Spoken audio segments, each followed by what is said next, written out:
Jadi saya niru ilmunya Abu Nawas. Abu Nawas sudah bisa pidato, nggak bisa pidato. Suatu saat dipaksa pidato sama khalifah itu. Hei para hadirin, kamu pinter apa goblok? Lah mereka pinter, mau ngandani wong pinter, terus pinter kok ngandani gitu. Akhirnya hadirin itu kan karena seneng sama Abu Nawas itu seneng. Ya sudah Abu Nawas, kalau gitu kita goblok. Aku mau mengambil wong goblok. Akhirnya terus wassalamualaikum warahmatullahi wabarakatuh. Jadi itu Abu Nawas juga bisa pidato, tapi dia tahu saja caranya menyelesaikan masalah. Jadi itu Abu Nawas. Jadi ya orangnya kacau tapi cerdas itu, makanya jadi guyonan. Sebenarnya Abu Nawas itu figur yang nyata, tapi tidak senaif yang diceritakan orang-orang di anekdot itu. Ya, beliau itu orang soleh ketika era Harun ar-Rasyid. Tapi ya tadi karena banyak cerita yang macam-macam. Abu Nawas itu, makanya ini cerita anekdot, jadi riwayatnya agak jelas tapi lucunya jelas itu. Jadi itu dia itu mangkel punya tetangga profesor ahli astronomi. Adiknya itu mau iso omong kok. Abu Nawas mau pinter molak-malik omong, kan masyhur itu. Dia cerita hari Senin tanggal sekian lihat Abu Nawas di alun-alun mau terbang. Orang lihat semua itu Abu Nawas itu ya sudah di podium ya hanya gitu-gitu dok. Kok gak mau terbang-terbang? Ya mau itu ya tidak. Wassalamualaikum warahmatullahi wabarakatuh. Yang bilang Abu Nawas terbang siapa? Abu Nawas mau terbang. Yang namanya mau itu ya tidak.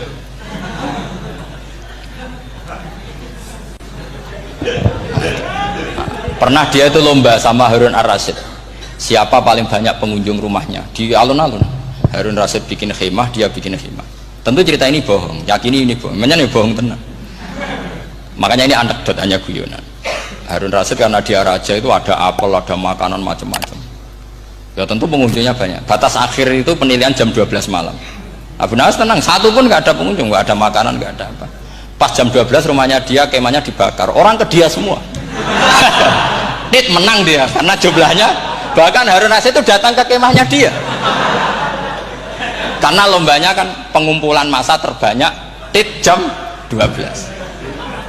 Harun ar-Rasyid pikirannya santri ya guys, sugoi jajan mesti teko, pikirannya gitu. Abu Nawas pikirannya beda, jenenge ana kebakaran pasti datang. Wis dihitung biaya khemah sama hadiahnya banyak hadiahnya. Yang ahli falak ini punya ilmu yang rasional, yang pinter sekali. Dia ilmuwan bahwa bumi itu bulat-bulat. Nah, saya lagi tren meyakini bumi flat nih, yo kacau nih. Gara-gara penjelasan sing sepihak. Nih wong nganggur. Lah wong ilmuwan kok sentimennya perkara wedi duit. Enggak boleh ilmuwan menyebut sentimen apa? Uang. Akhir bumi itu bulat-bulat. Jadi kalau Anda jalan ke timur terus nanti ke titik yang sama. Abu Nawas ora paham karena dia memang enggak ahli sains gitu. Suatu saat si profesor ini kemalingan, malingnya melayu ngetan. Terus minta tolong sama Abu Nawas, kejarlah maling itu. Kemana? Ke timur. Dia ngejar ke barat. Ditanya sama profesor, saya udah bilang larinya maling itu ke timur, kalau ngejar ke barat nanti ketemu di titik yang sama. Jadi, akhirnya profesornya ngerti, oh ngenyek tuh. Jadi nah khawatir saya nanti kalau santri-santri tidak pinter ilmu terus pilihannya ilmu kayak Abu Nawas, jalan pintas tadi.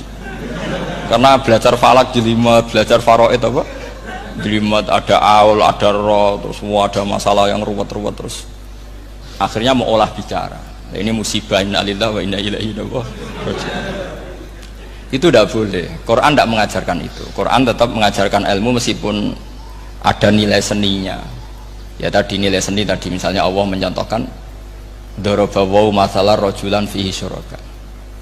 Terus kedua uniknya Quran itu begini, setelah dipikir itu nyata-nyata lebih detail. Misalnya begini, ketika Allah mencontohkan ba'udah itu nyamuk, itu orang-orang kafir itu bilang gini, ya Muhammad, Tuhan Anda kehilangan stok ilmiah sehingga contoh itu enggak yang dahsyat tapi sekedar nyamuk. Wong nyamuk kok digawe contoh. Boya contoh itu dinosaurus, tak jerapah, tak apalah yang keren itu. Mosok contoh apa? Nyamuk.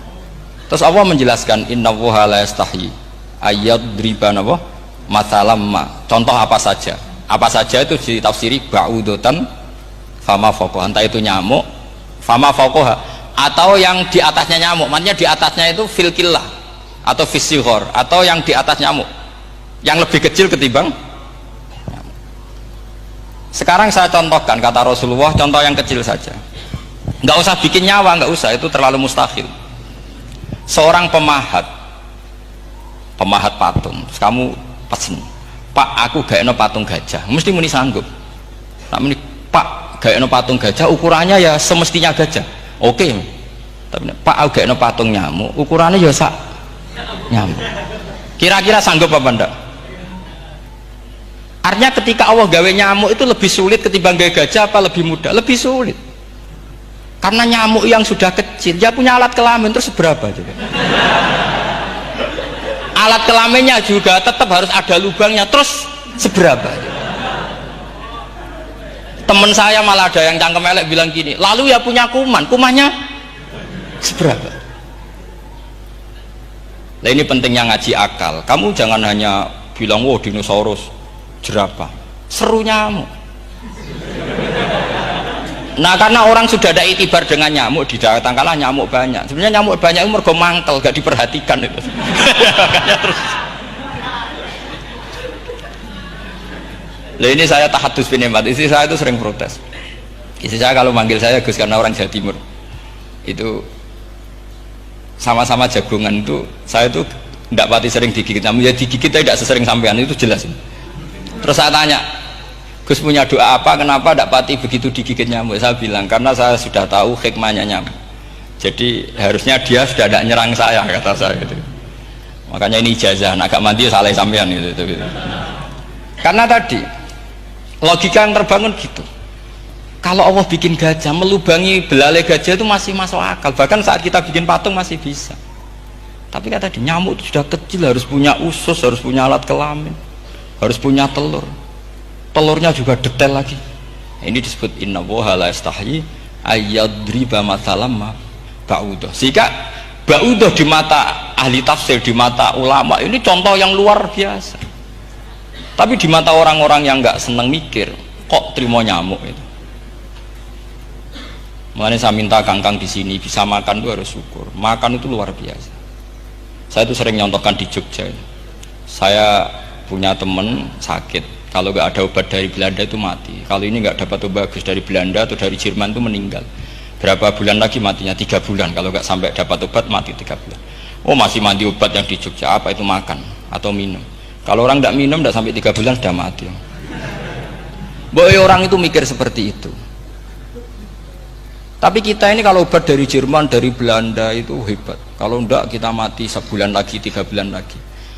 Allah bikin obat pada kita tiap hari, yaitu kita bisa makan, bisa minum. Itu kalau sekali nggak makan 5 hari bisa mati sama. Tapi kita karena ngakan tuh hal yang biasa, nak duit iso utang terus yang kebiasa. Ini kalau ulama masalah besar. Punya otak seburuk itu tuh masalah besar bagi ulama. Sehingga Allah tidak malu ketika ngendikan kulu wasrobu, tidak malu karena makan ini urgen, sangat penting. Dan Allah tidak malu meskipun Quran itu temanya kelas tinggi, biasa Allah mengatakan jong kowe iku kulu min thayyibati ma razaqnakum, kamu makanlah. Karena minum obat itu kebutuhan kita ketika sakit. Tapi kalau makan adalah kebutuhan kita sihatan wasukman, saat sakit maupun saat sehat. Nah, kalau Anda dengan kualitas ini, ketika Allah membicarakan makanan itu Anda akan respect sama Allah karena memang ini urgen betul. Tapi kalau Anda cara berpikir gini, hanya cari horo ibal ilmu yang aneh, yang seru, kamu baca ayat itu akan menjadi biasa-biasa saja. Dan itu masalah bagi mahabbah Anda pada Al-Quranul Karim.